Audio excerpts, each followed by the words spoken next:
This Week in Iowa, how Des Moines plans to keep their priorities at the top of legislators' minds. Then the ABC News political director Blake breaks down the state of the race, and local analysts tell us what's different in Iowa.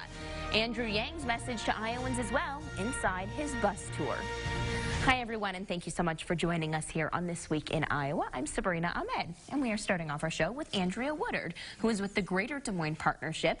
We're here to discuss the legislative priorities of the partnership. Andrea, thank you so much for being here. Absolutely. Okay, so to get started, tell us what the partnership is, who you're representing, because it's so many chambers of commerce who are big, small, have different priorities. Absolutely. So the Greater Des Moines Partnership represents over 6,600 members. It actually makes us the fourth largest chamber of commerce in the country. Oh, wow. But as you alluded to, we have chambers within our sort of umbrella organization. We have 24 affiliate chambers from Grinnell to Adel, down to Pella and Winterset, and our goal is to help support their legislative priorities and needs because we have the voice, the resources to help provide that service for those smaller chambers. Okay, so what priorities do you go to at the state capitol with? Sure, we did a series of meetings this fall that brought all of our members who were interested in participating in the process together. We put together a full policy agenda, but then we elevate a handful of priorities. So we have 5 priorities this year, not necessarily in this order, but the first one being Iowa's water and land legacy. We support the increase in the sales tax so that 3/8 cent would go into the Natural Resources and Outdoor Recreation Trust Fund. So fund not just the Central Iowa Water Trails project we've been heavily working on with other partners, but conservation practices, soil and water infrastructure needs for around the state. So that's one. 2, looking at how we might build out and expand the Enhance Iowa program under the Iowa Economic Development Authority. Think about Wells Fargo Arena and how Vision Iowa helps support that infrastructure, that building. Science Center of Iowa is another example. So that was a second one. Thirdly is the Des Moines International Airport, another infrastructure project. We want to see an expansion of the terminal to support the growing needs, not just for the flights that people are taking, but security needs as well. And thirdly is the Angel Investor Tax Credit, so an increase to help provide support for those startups throughout the state and the investors, and incentivize those investors who support those. And then our 5th one is kind of a bucket of information, more so on the talent development side. So what are we doing to address the #1 concern we hear from our members, which is workforce? So looking at how do we address the affordability and accessibility of childcare options, in decreasing barriers to employment for those with a criminal background, criminal history, and we would also really love to see a full funding of the Future Ready Iowa initiative. So that was a lot. It's a lot of words, but overall, how do you balance rural and urban? That's a great question. I think a lot of those priorities you would see do support that urban-rural. The sales tax increase and looking at water quality, we drink the water that's coming from the top of the watershed. What are we doing to help support those flood mitigation issues that impact downstream? So I think on one hand, you've got that project, the Angel Investor Tax Credit, because of technology and connectivity that exists throughout the state, those can pop up all over the state. They don't have to be in urban centers. So those are just 2 examples of ways that we can help support priorities of both urban and rural Iowa. Okay, and now that you just said so much in so little time, so tell us how people can learn more about this and get involved in some of these priorities if they find them important to them as well. So our website is dsmpartnership.com, and we have both of our policy agendas on there at the state and federal level. You can always reach out to the organization, and if someone isn't already involved in their local chamber, whether it's in Pella or Johnston, get involved, and that then puts you at the table to have that conversation and to share your priorities. Andrea, thank you so much for being here. We really appreciate your time. We'll take a short break. Up next, we talk to ABC News political director Rick Klein.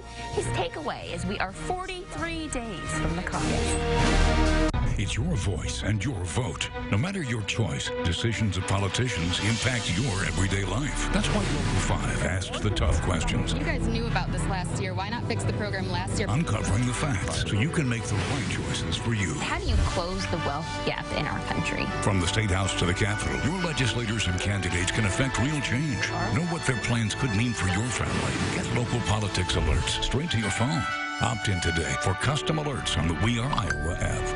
My opponents will tell you that campaign contributions of the wealthy and the powerful don't have an impact. Why do you think these CEOs are making contributions? When you make those contributions, you're first in line to get your concerns taken care of. I believe in democracy, not billionaires owning the system. Our campaign is funded by the working people of this country. We need to take on all of the corporate elite. We need a government that works for working families, not just big campaign contributors. I'm Bernie Sanders, and I approve this message. The Dish voice remote just got even more powerful. Why'd we put so much technology in there? You don't think I've watched a lot of football? You want to put a little wager on it? Bet. So you can settle that bet without ever taking your eyes off the game. How many D1 football teams are there? What you do with that power? Oh, it's gotta hurt. Well, that is totally up to you. Don't look so sad, man. Come on, we're having fun. New Dish voice remote with the Google Assistant. Dish, tuned into you. Cyhawk Game Day coast-to-coast coverage is sponsored by Service Legends and Charter Bank. For the first time ever, Iowa State versus Notre Dame, and it's on Local 5. Sports Director John Schaefer takes you along to Cyclone Nation's first bowl game in Florida. Plus, a 16-year rematch. Iowa Hawkeyes take on USC. Matt McCulloch with Matthew Judy travel beside fans to San Diego. Coverage begins Christmas Day. And watch Cyhawk Game Day coast to coast December 28th, followed by Iowa State in the Camping World Bowl. Only on Local 5. From the capital city, you're watching This Week in Iowa with Sabrina Ahmed, getting to the heart of what's happening in Iowa politics. Welcome back, everyone. We are joined now via satellite by Rick Klein, who is the ABC News political director. Rick, from New York, thank you so much for being with us this morning. My pleasure, Sabrina. Great to be with you. Rick, I want to just start by talking about the caucuses, which as of this Sunday are 43 days away, which that number seems very little. Talk to us about what trends we're seeing coming from campaigns and the candidates. Yeah, this is crunch time for the candidates, and of course it comes against the backdrop of this impeachment debate, which is kind of the best laid plans of campaigns are strewn to the side when you have these other big national events. But as you know, candidates are spending a lot of time in Iowa. They have their caucus operations up and running. At this stage, if you don't have a pretty good ground game, you're not going to get one. This is about execution, and we have seen some surprising, perhaps, front-runners poke through. I think the biggest story of the early season has been Mayor Pete Buttigieg, who you have to consider a major front-runner in Iowa, despite the fact that he came into the year with just about no name recognition, no money, no connections. He has really impressed a lot of people and is now poised for what could be a pretty good caucus night. I want to talk about two of the topics that you just mentioned. First, let's talk impeachment, then we'll get to Pete Buttigieg. So impeachment could mean that we have all of the people who are running for president, who are also senators, are stuck in Washington, D.C. How does that change the tone? How does that change what they're able to do?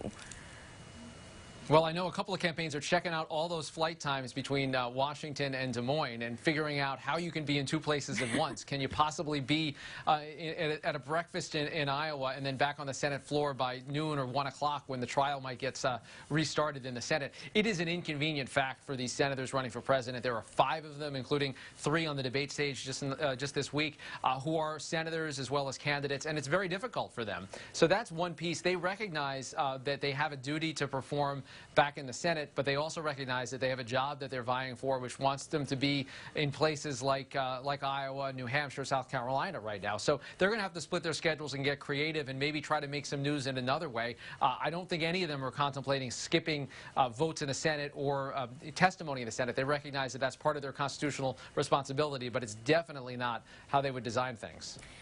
Now, one person who will not have to deal with that is Mayor Pete Buttigieg, who you mentioned is leading in Iowa polls. But nationally, he is in the top tier, but he's not leading. It's Joe Biden. So why are we seeing such a discrepancy in national polls versus Iowa polls? And historically, what do we see that really matters?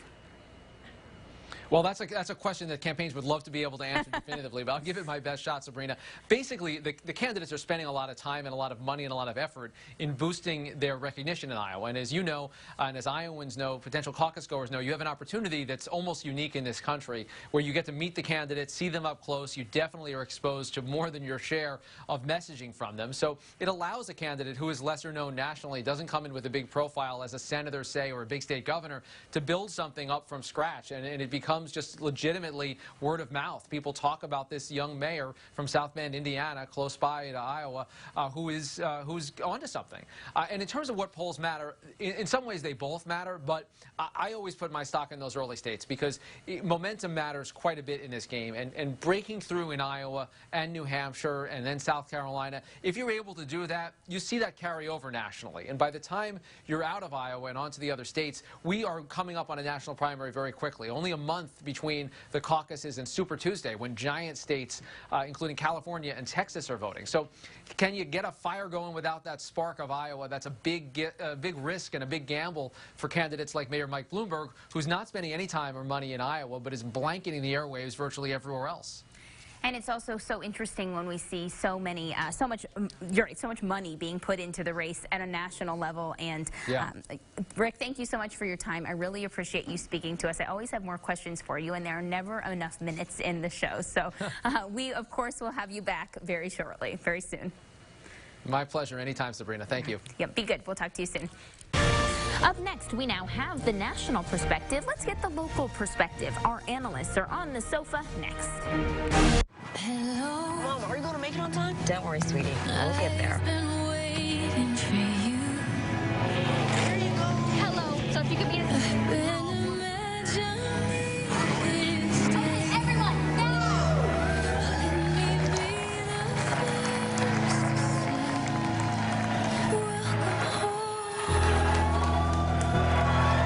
What's going on with you? I know people love the Dish remote. It's great. So why build in the Google Assistant? I mean, who really needs a TV remote that can turn the thermostat up, change temperature to 72, the lights down, dim the lights, and still access their DVR? play video?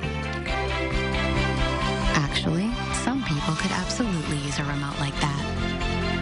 The new Dish voice remote. Dish, tuned in to you. For Local 5, most accurate isn't just a phrase, it's everything. The rain comes in late Friday night now, after midnight, and into Saturday morning. Every commute. Frost is possible early on today, so may need that scraper handy. Every school day. That's 4 degrees, feeling like sub-zero temperatures when you factor in the light breeze. Every forecast. Accurate, so you can plan your day. 20 to 25 mile per hour sustained winds gusting as high as 30. Local 5 weather. We are Iowa's most accurate forecast. Local 5 is on your side with exclusive investigations. Police find guns and drugs within reach of children at an unregistered daycare. Uncovering what happened and why. I've been digging through these search warrants. DHS told them to shut down immediately. Police got involved and found almost 24 guns inside. Giving you the means to safeguard your family. You can find your daycare provider and see the complaints on file through the DHS website. Tell us how Local 5 can be on your side. You're watching This Week in Iowa, Sunday morning talk focused on the political scene in Iowa. Welcome back, everyone. We are continuing to talk about the lead up to the Iowa caucus, and we are joined now by Isabella Murray and Craig Robinson. Thank you both for being here. We really appreciate you taking the time. Craig Robinson with the Iowa Republican, Isabella Murray, who is with Iowa Starting Line. So we touched on this a little bit with Rick Klein, the ABC News political director, but talk to me about how you think people perceive national polls versus Iowa polls in Iowa. What do they find to be more important? Well, I hope they find the Iowa poll more important. I mean, national polls are great, and it gives you a nice snapshot of the country, but they don't really matter because we don't nominate our presidential candidates that way. And so the polls that really matter are these state-by-state polls. And so I hope Iowans are paying more attention to what other Iowans think about these candidates than what is just a snapshot nationally. Isabella, you talk to a lot of Democratic caucus goers. Is that what you're hearing? Is that what they care about? Yeah, so they're focused on the polls, but I think what you know, the polls are showing is consistent with what's happening on the ground as well. So there's a new poll that came out today, or earlier this week, from Iowa State, and they showed that Pete Buttigieg is leading still, with Bernie Sanders kind of inching towards the top and Warren and Biden a little bit lower. But we're seeing that Pete Buttigieg is able to consistently bring out huge crowds. A few weeks ago in Coralville, he brought out about 2,000 people, while the other candidates are kind of between 200 and 400 people at events outside of big cities. So, you know, people are kind of reflective of the Iowa polls, I would say, for sure. So, of course, the big thing that happened this week was the impeachment in the House, and now we go into a Senate trial. What are you two hearing? Craig, I want to start with you. What are you hearing from Republicans and Democrats about how impeachment is impacting who they will vote for? Are your Republican friends still gung-ho for Trump, or?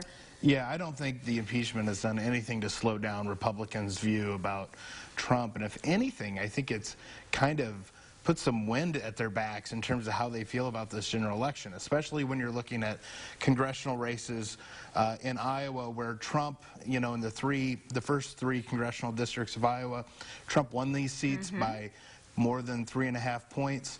And so they look at this impeachment vote as, you know, something that's going to put those new freshman incumbents in trouble for them. So I think Republicans kind of like, it's odd that we just went through an impeachment, but Republicans feel pretty good about how things position in Iowa at this moment. And you could see the president at his rally felt pretty good about it, too. Yeah, absolutely.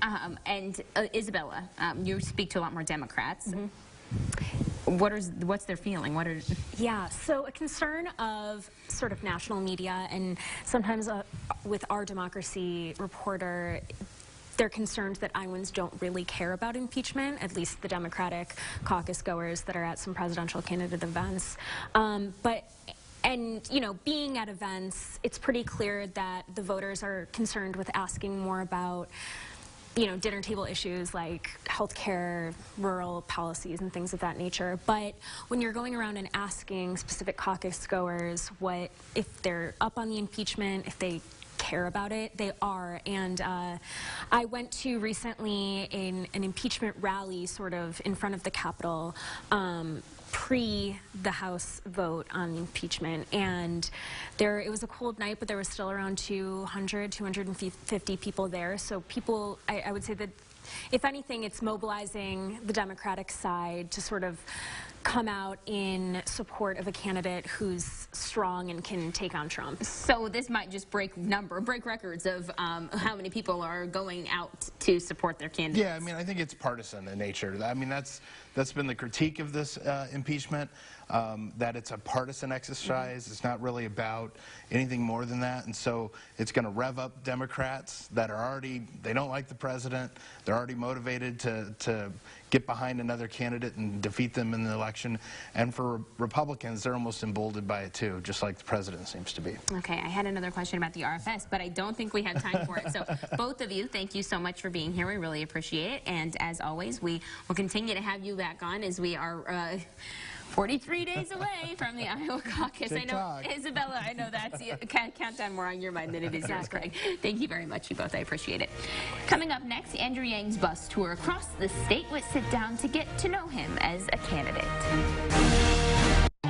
If we don't stop Donald Trump this time, shame on us.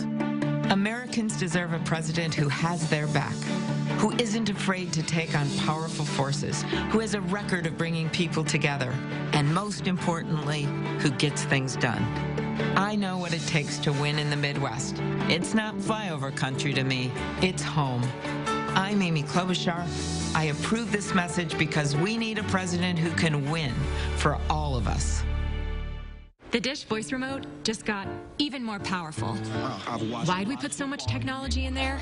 You don't think I've watched a lot of football? You want to put a little wager on it? Bet. So you can settle that bet without ever taking your eyes off the game. How many D1 football teams are there? What you do with that power? Oh, it's gotta hurt. Well, that is totally up to you. Don't look so sad, man. Come on, we're having fun. New Dish voice remote with the Google Assistant. Dish, tuned into you. This month on Grit. In war, only one side wins. That man either gets smart or gets dead. I'll tell you when the shooting starts. Mine hit the ground first. Mine was taller. I spent 6 months looking for a killer. Let's go get it.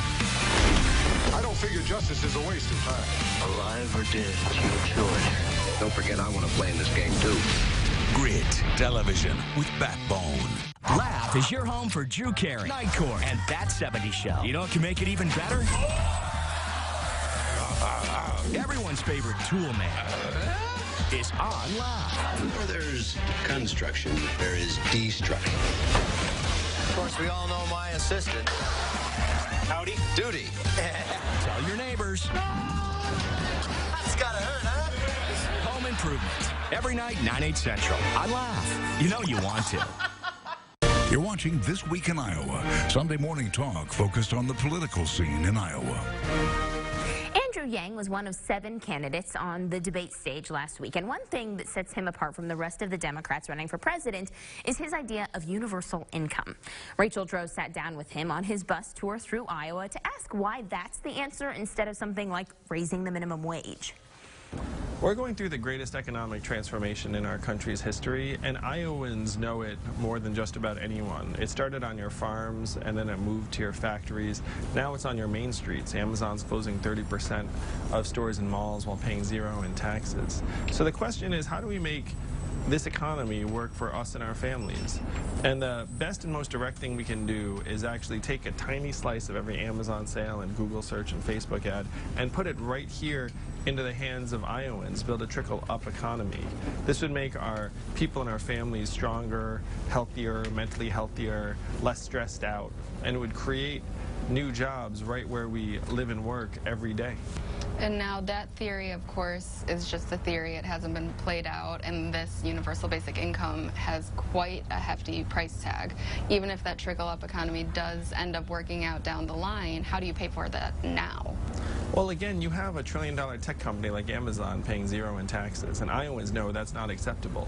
If you give us our tiny fair share of every Amazon sale, Google search, Facebook ad, we can easily afford a $1,000 dividend for every American adult, particularly because the money doesn't disappear. Right here in Iowa, it would go to car repairs and daycare expenses and Little League signups and all the things that would make our businesses and organizations stronger and healthier. Also, I want to say that when you say it hasn't been proven, Alaska's had a dividend in place for almost 40 years.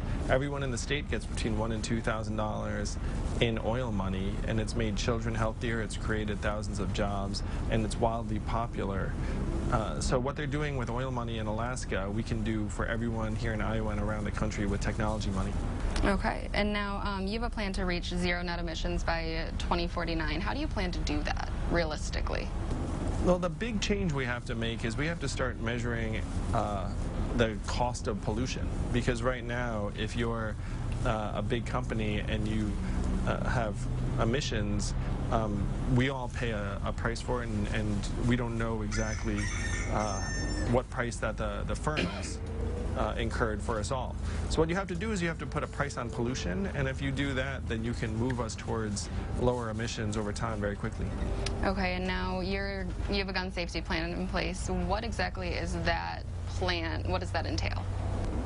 I'm for common sense gun safety regulations that most all of us agree on at this point. Universal background checks, red flag laws.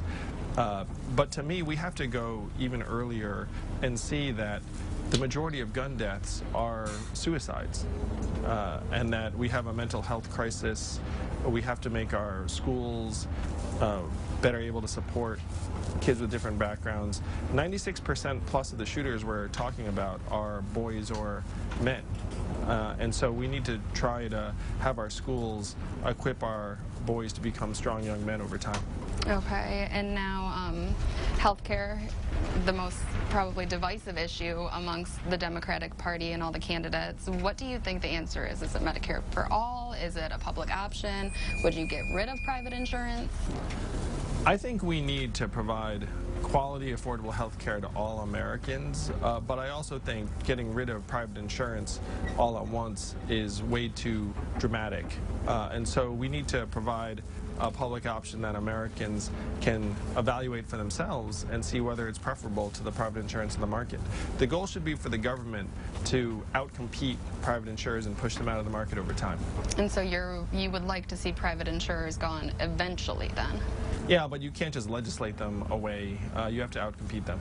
Okay, and now you have a plan to reduce mass incarceration. What exactly does that entail, and how do you actually intend to do that?